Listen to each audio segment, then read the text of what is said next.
শুধু বিঘা দুই ছিল মরুভূমি, আর সবই গেছে ঋণে। বাবু বলিলেন, বুঝেছ উপেন, এ জমি লইব কিনে। কহিলাম আমি, তুমি ভূস্বামী, ভূমির অন্ত নাই। চেয়ে দেখো মোর আছে বড় জোর, মরিবার মতো ঠাই। শুনে রাজা কহে, বাপু জানো তো হে, করেছি বাগানখানা। পেলে 2 বিঘে, প্রস্থে ওদিঘে সমান হইবে টানা, ওটা দিতে হবে। কহিলাম তবে, বক্ষে জড়িয়া পানি, সজল চক্ষে করুণ রক্ষে গরিবের ভিটেখানি। সপ্তপুরুষ যেথায় মানুষ, সে মাটি সোনার বাড়া। দৈন্যের দায়ে বেচি বসে মায়ে, এমনই লক্ষ্মী ছাড়া। আঁখি করি লাল, রাজা ক্ষণকাল রহিল মৌন ভাবে। কহিলেন শেষে ক্রূর হাসি হেসে, আচ্ছা, সে দেখা যাবে।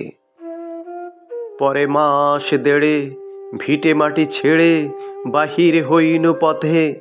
করিল ডিক্রি সকলে বিক্রি, মিথ্যা দেনার ক্ষতে। এ জগতে হায় সেই বেশি চায়, আছে যার ভুরি ভুরি। রাজার হস্ত করে সমস্ত, কাঙালের ধন চুরি। মনে ভাবিলাম, মোরে ভগবান রাখিবে না মোহ গর্তে। তাই লিখি দিল বিশ্ব নিখিল 2 বিঘার পরিবর্তে। সন্ন্যাসী বেশে ফিরি দেশে দেশে, হইয়া সাধুর শিষ্য। কত হেরিলাম মনোহর ধাম, কত মনোরম দৃশ্য। ভূদরে সাগরে বিজনে নগরে যখন যেখানে ভ্রমি, তবু নিশিদিনের ভুলিতে পারিনে সেই 2 বিঘা জমি। হাটে মাটে বাটে এই মতো কাটে বছর 15-16। একদিন শেষে ফিরি বাড়ি দেশে, বড়ই বাসনা হলো। নম নম নম সুন্দরী মম জননী বঙ্গভূমি। গঙ্গার তীর স্নিগ্ধ সমীর, জীবন জুড়ালে তুমি। অবারিত মাঠ, গগন ললাট, চুমি তব পদধূলি। ছায়া সুনিবিড়, শান্তির নীড়, ছোট ছোট গ্রামগুলি। পল্লব ঘন আম্র কানন, রাখালির খেলা গেহ। স্তব্ধ অতল দিঘি কালো জল, নিশীথ শীতল স্নেহ। বুক ভরা মধু, বঙ্গের বধূ, জলে লয়ে যায় ঘরে। মা বলিতে প্রাণ করে আনচান, চোখে আসে জল ভরে।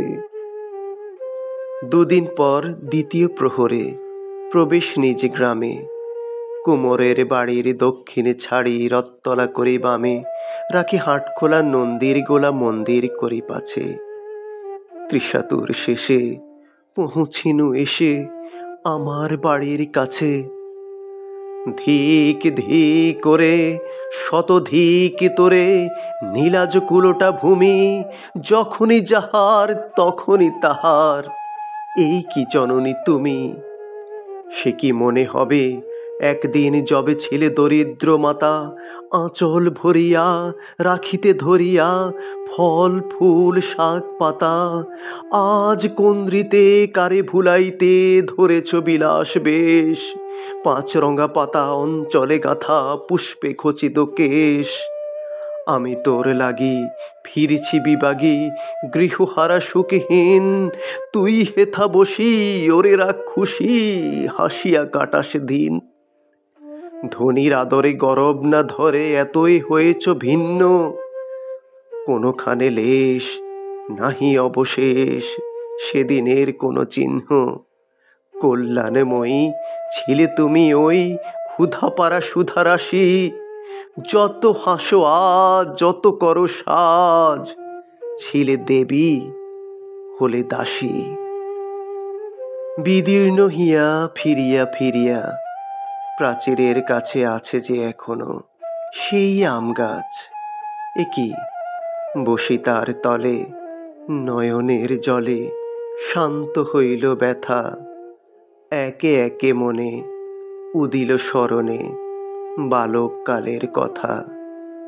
সেই মনে পড়ে জ্যৈষ্ঠের ঝড়ে রাত্রি নাহিক ঘুম, অতি ভোরে উঠি তাড়াতাড়ি ছুটি আম কুড়াবার ধুম। সেই সুমধুর স্তব্ধ দুপুর পাঠশালা পলায়ন, ভাবিলাম হায় আর কি কোথায় ফিরে পাবো সে জীবন। সহসা বাতাস ফেলি গেল শ্বাস শাখা দুলাইয়া গাছে, দুটি পাকা ফল লোভিল ভূতল আমার কোলের কাছে। ভাবিলাম মনে, বুঝি এতক্ষণে আমার চিনিল মাতা, স্নেহের সে দানে বহু সম্মানে বারেক ঠেকানো মাথা। হেনকালে হায় যমদূত প্রায় কোথা হতে এলো মালি, জুটি বাঁধা ওড়ে সপ্তম সুরে পাড়িতে লাগিল গালি। কহিলাম তবে আমি তো নীরবে দিয়েছি আমারই সব, দুটি ফল তার করি অধিকার, এত তারই কলরব। চিনিল না মোরে, নিয়ে গেল ধরে কাঁধে তুলি লাঠি গাছ। বাবু ছিপ হাতে পারিষদ সাথে ধরিতেছিলেন মাছ। শুনে বিবরণ ক্রোধে তিনি কন, মারিয়া করিব খুন। বাবু যত বলে পারিষদ দলে বলে তার শতগুণ। আমি কহিলাম শুধু দুটি আম ভিখ মাগি মহাশয়। বাবু কহে হেসে, বেটা সাধু বেশে চোর অতিশয়। আমি শুনে হাসি, আঁখি জলে ভাসি, এই ছিল মোর ঘটে। তুমি মহারাজ সাধু হলে আজ, আমি আজ চোর বটে।